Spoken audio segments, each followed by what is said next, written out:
Thank you, Mr. Adhikari. And thank you, Governance Now.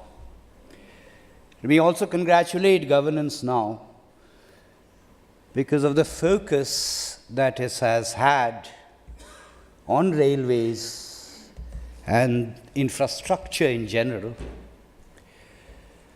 It seems to me that I was at a very similar event organized by Governance Now not very long ago. So are you making this a monthly affair, this focus on railways?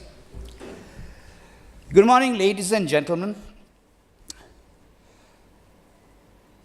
I don't work for the railways, so I am not going to speak on behalf of the railways. I understand that the minister or both ministers will be addressing all of us, hopefully through the video mode. So I'm just going to make some remarks on the way I look at the Indian railways and the problems of the Indian railways. I will not have the time to get into each of these in very great detail, but I want to flag some points. If you look at that, we've got the logo right at the end. And do notice that logo, that's the Indian Railways logo, that still has a steam locomotive there. And there are those stars around the logo which connote the number of zones, denote the number of zones that the Indian Railways has. There is a reason I'm flagging this. And the reason I'm flagging this is because there is a historical legacy. There is a legacy of development of the Indian Railways, and if we try to suddenly come along and change the Indian Railways and the network that has been built up since 1853 and perhaps even earlier, without taking into cognizance that legacy, we will commit a grave error in judgment. Imagine a map of India in front of you, and subject to correction by people from the railway board. Essentially what happened was very simple. There's a railway network built up from Mumbai to Delhi, courtesy GIPR. There was another one which was built up courtesy EIRC from Howrah to Delhi, and various things happening in the southern parts of India. If you look at that map, right from day one, the focus was on passenger traffic. If you look at the areas where freight was likely to deliver,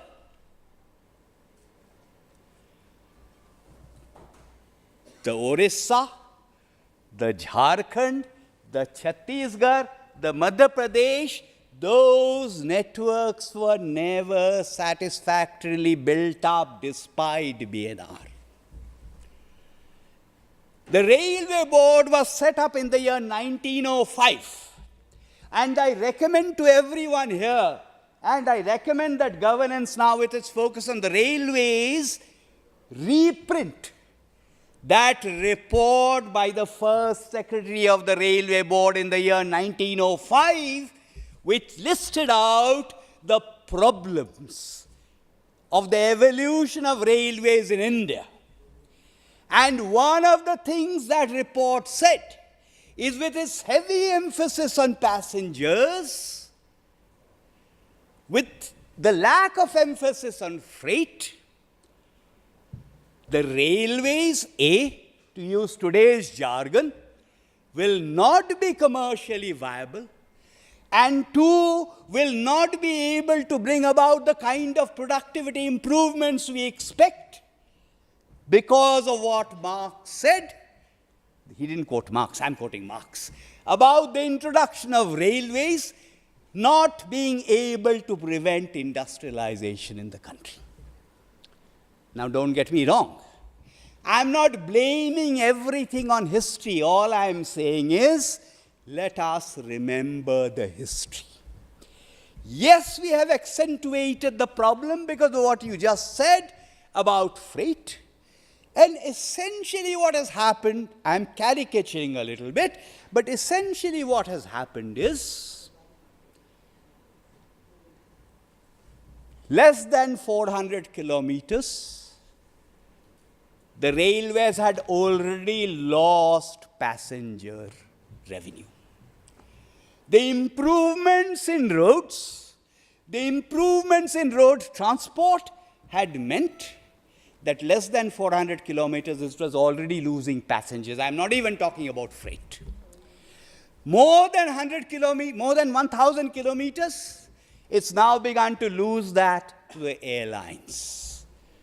So caricaturing again a little bit, today the Indian railways are stuck with that 400 to 1,000 kilometers bit.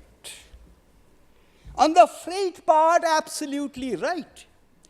For every passenger train that the railways runs at a loss, the railways needs to run half a goods train to make up for the losses.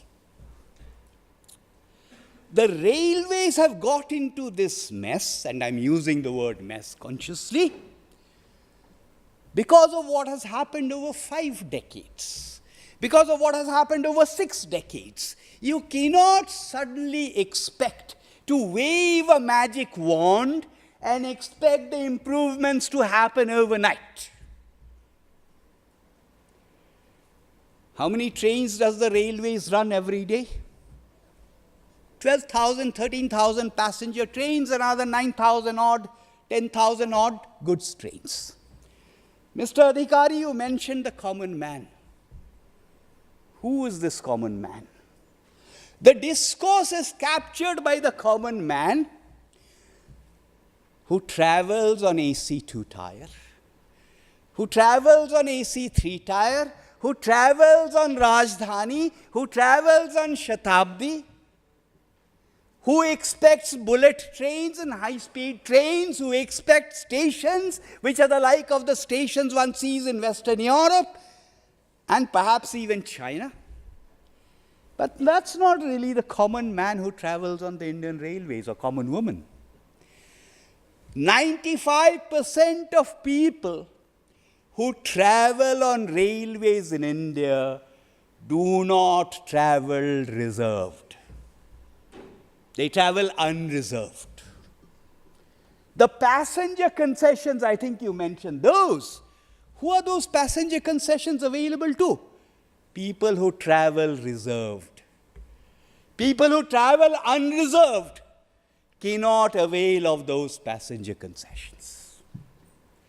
So when, I didn't say you said that, but when we argue for these passenger concessions, please do remember, those passenger concessions are not really for the poor traveler at all. Journalists can avail of those passenger concessions.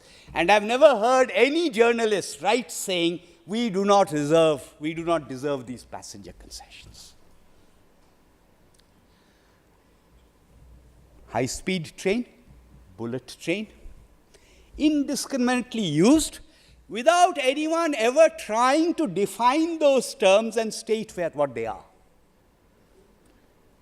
A bullet train does not deserve to be called a bullet train unless it has a speed of more than 300 kilometers an hour, probably 350 kilometers an hour.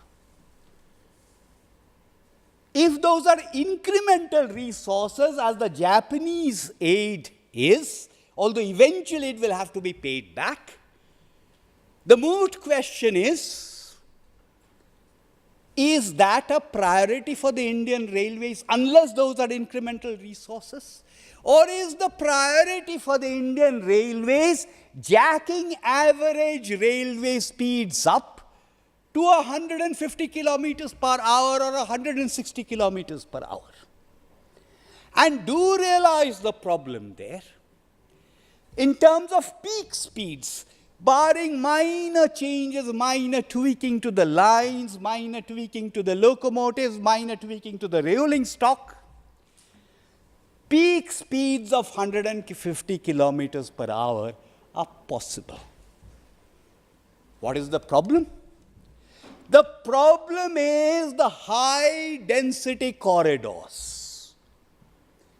The moment it is a station like Tundla, I'm using Tundla as an example, it applies to all of UP.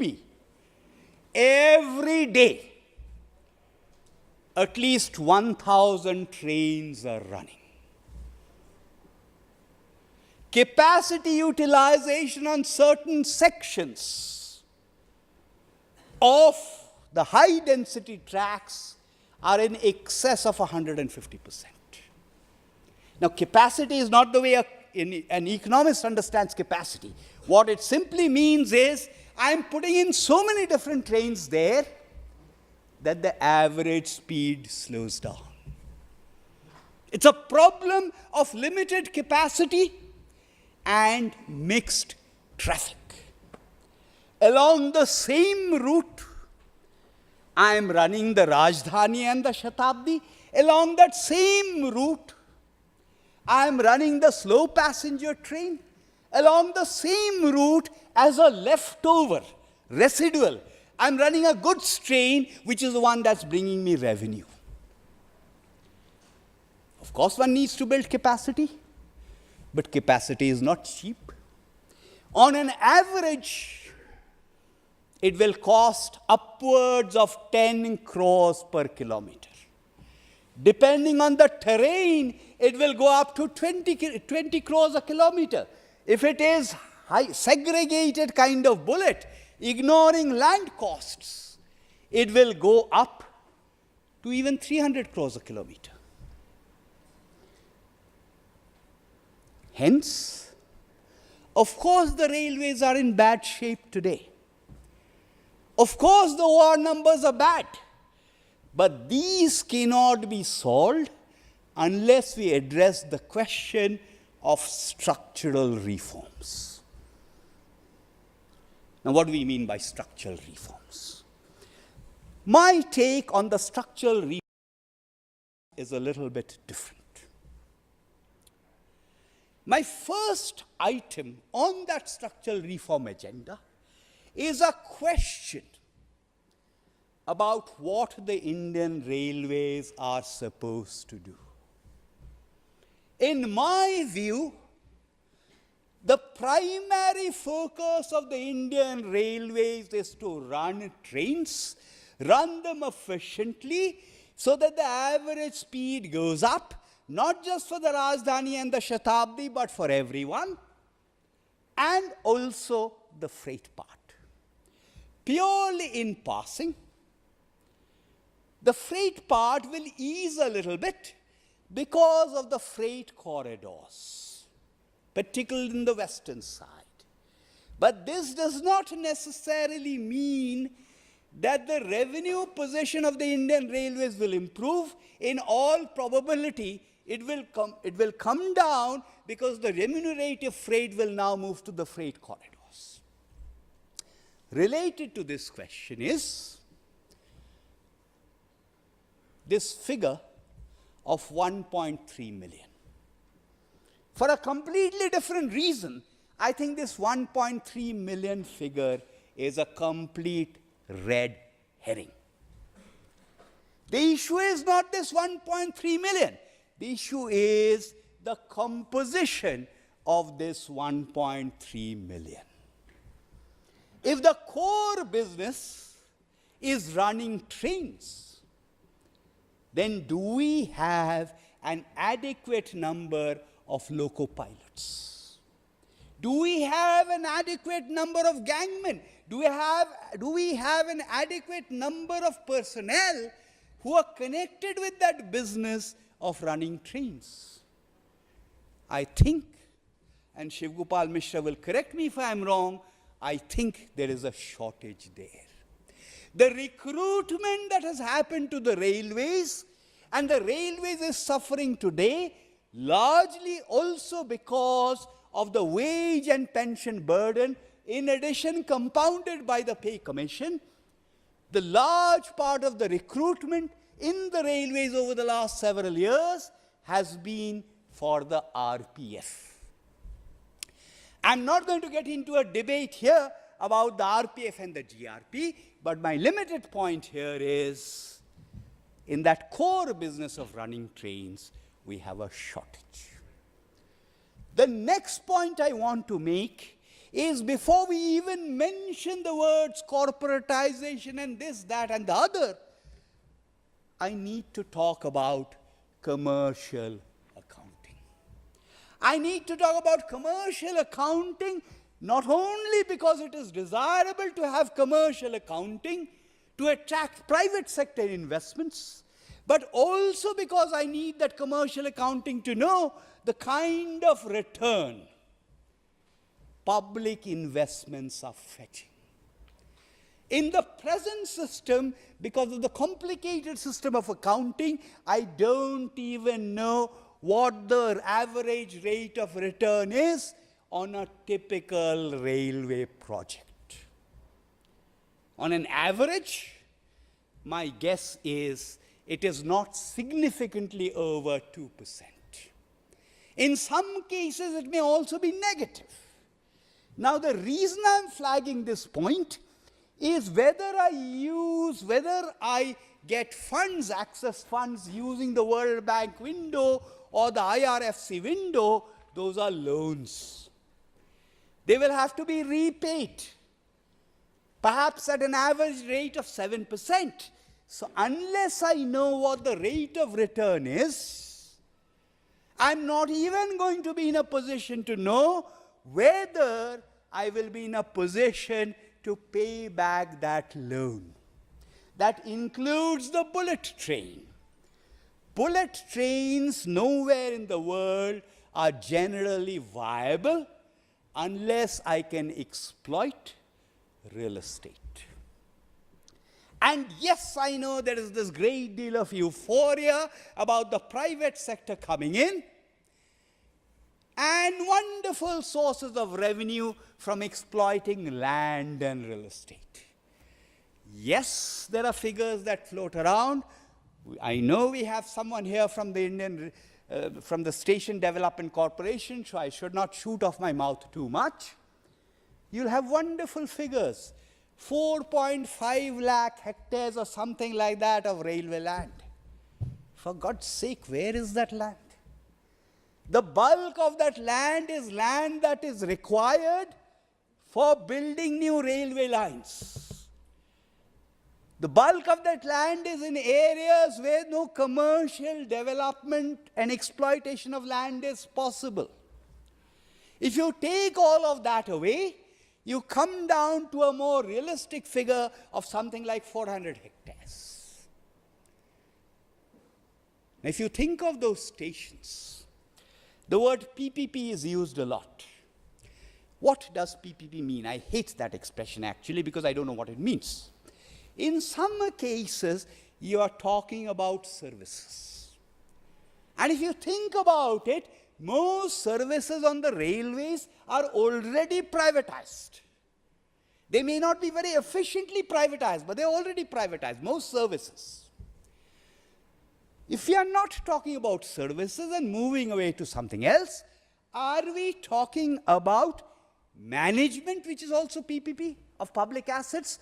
Or are we talking about building of assets using the private sector? Remember, the cost of capital obtained by the private sector tends to be higher than the cost of public capital. So therefore, the revenue generation is important. Also remember, purely red herring, but remember that most of our infrastructure today still is funded via the debt route. The bond route, the equity route has not really been opened up. Remember also that business cycles have their ups and downs, and banks are singularly ill-equipped to lend for 20-year, 25-year projects.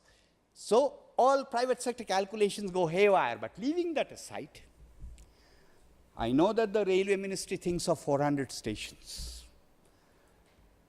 I do not think more than 20 stations. I may be completely wrong. I'll be happy to be proved wrong. I don't think more than 20 or 25 stations have the potential land to be exploited for real estate development completely by the private sector. And I think we will see the first lot of about a clutch of about 6 or 7 by about the year 2019. The usual standard lot of six or 7, Surat, Chandigarh, Habibganj, Shivajinagar, Brijwasan, those kinds of ones. Let me now come back to structural reforms, one of which I already mentioned, commercial accounting. Commercial accounting, quite often the railway ministry is criticized. That is not doing any reforms. Fair point. It's not doing all the reforms that we would want it to do. But I also think it's generally true that whenever it is doing things, it's not doing a very good dissemination of what it is actually doing. So on commercial accounting, again, people from the railways who are here will correct me if I'm wrong. It's already been done on pilot basis in Ajmer. It's already been done in Northern Zone. And given that it has already been done in Northern Zone, I see no particular reason why the commercial accounting and the transition to commercial accounting should not be possible by the year 2019. Commercial accounting is only a tool. After that, one needs the MIS and stuff like that. That will take a few more years. So that one, hopefully, will be out of the way. The second issue, which is necessary to mention, is that the depoliticization of the railways. It began to happen since 2014, because essentially in Parliament there is a great deal of demand for introducing trains, additional trains, introducing stops, even when the railways have very clear norms driven by tariff considerations on when there should be a stop and there should not be a stop. Despite that, it being done through Parliament has generally meant more trains, more stops. And some of those trains are rakes with 7 coaches, 8 coaches. I'm going to say something that is my personal belief. It's politically very incorrect. I think there is a case, given the capacity constraint, for rationalizing passenger trains. Like Tundla.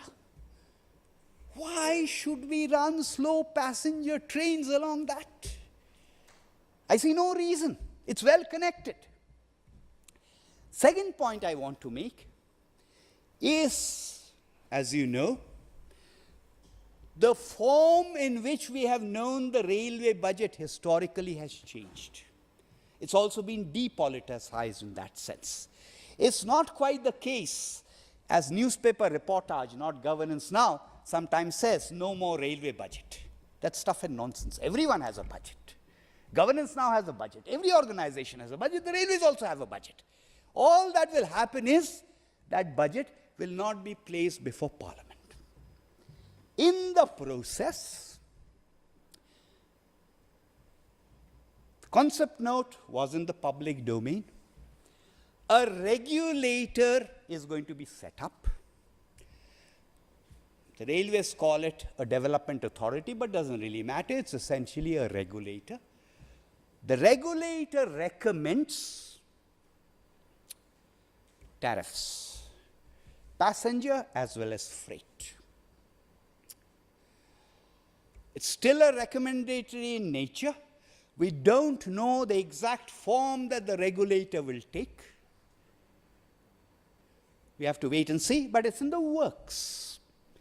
To understand the structure that is being contemplated, there is a Ministry of Railways that sets out the policy. There is a regulator who ensures that that policy is fairly implemented, which means not just tariffs, which is what we get fixated on, but also issues like access to track. If we are imagining that suddenly the private sector will come along and run Rajdhanis from Howrah to Delhi, that's not going to happen. But what may very well happen is along an existing, because access to path is difficult given the capacity constraint, but what may very well happen is there will be a Rajdhani in which 2 coaches, 4 coaches are run by the private sector. That's doable. But not an entire train run by the private sector, unless it is Jodhpur to Jaisalmer, where there is no capacity constraint, but no private sector would want to run a train from Jodhpur to Jaisalmer. So the second thing that's going to happen is the regulator, and the railway board effectively remains a board for the public sector provider. So that's the destination in which we are headed. This does not mean we are anywhere near reaching that destination. That's the path along which one is moving. Also, what the regulator does is ensure that there is proper accounting for social costs. Part of the problem of what you mentioned is I don't even know today what social costs are. What is the true figure on social costs? Yes, the railways will say 26,000 crores, 30,000 crores, but this is based on what is called a ceiling method, which essentially means, with all apologies to people who were in the railway board earlier, the ceiling method essentially means you look up at the ceiling and conjure up a figure. So until that is validated, there is no question of social costs being reimbursed either by union governments or state governments. The third element is decentralization. Decentralization of decision making. Remember, I mentioned those zones earlier. Historically, those zones were much more decentralized. Over a period of time, Rail Bhavan has become extremely centralized in its decision making. Every unnecessary file goes to Rail Bhavan. Please don't print this. Please don't print this. There are 1,000 people who work in Rail Bhavan. For 2.5 years, I have not been able to find out what 500 of them do. Please don't print this. The railway minister will get very angry. This decentralization may not be very perceptible. It may not capture the popular discourse so much, because the popular discourse essentially is captured by social media on whether babies are getting milk or not. But the issue of the railways is much more serious than babies on Rajdhani getting milk. The decentralization has begun to happen. The fourth one is the private sector participation, which I already mentioned. It is happening. It will take a while, partly issues connected with contracts, with land, getting an inventory of the land that is available, all of that stuff. The last one, which is still very much work in progress, because nothing very much, to the best of my understanding, has happened on that, which is the breaking down of the silos. Now, what do I mean by the breaking up of the silos? I happen to think that for any organization, to restructure that organization, you need to fix finance, which I mentioned, and you need to fix HR. I've already mentioned part of HR earlier. The rest of the HR is about the silos under which the present railways operates.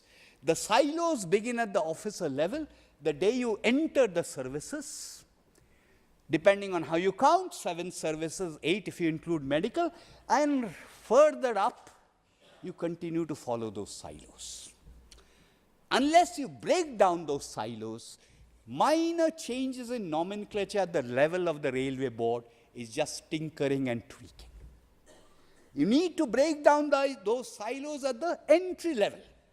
Yes, it is difficult to do that retrospectively, but it is possible to do it prospectively. Unfortunately, to the best of my knowledge, and my knowledge may be incomplete, there has not been much movement yet on that. The last point, and then I shall stop. Corporatization, privatization. in the context of the railways, I hate those two words. And the more one uses those words, I think the greater damage one does to the cause of railway reform to which all of us are committed. Why am I saying that I hate those words? Privatization, unfortunately, can mean two completely different things. And their implications are completely different. One, I allow private sector entry. That's absolutely fine. No one opposes it. It's part of the policy. The second one is where I'm selling off equity in existing Indian railway entities. The problem with using the word privatization is sometimes I may mean the former, but people may interpret the latter. I've got nothing against the latter form of privatization. I just happen to think it's way, way too premature. It will come, but not now. This is something we should talk about 5 years down the line, 10 years down the line, not now. Ditto for corporatization. I don't know what it means until we've done the several things we are talking about, including the commercial accounting. So yes, we should have that in mind, but 5 years down, 10 years down the line. Finally, there was a report all of you are familiar with, Rakesh's report, 2 reports on the railways. Railways interfaces with every citizen in India. It's extremely important. So the political economy of discourse and debate is extremely important. There is no great conflict about where we want to go 20 years down the line, which Rakesh spelled out very well in both of his reports. The problem is not where we want to go 20 years down the line. The problem is with the process and managing that process. And that process, I think, has to be incremental. And if we mistakenly suggest that the terminal goal is what we are going to try and do in 2018 or 2019, we will send all the desired reforms for a 6. That's the reason I personally am against words like corporatization, privatization. Finally, thank you once again. I apologize in advance because in about 20 minutes I have to leave. Despite all my empathy for the railways, I am traveling by air. But to defend my decision, Air India is now manned by an ex-railway person. So I have not quite dished my loyalties. So I have a flight to catch, so I apologize in advance. Thank you very much for inviting me.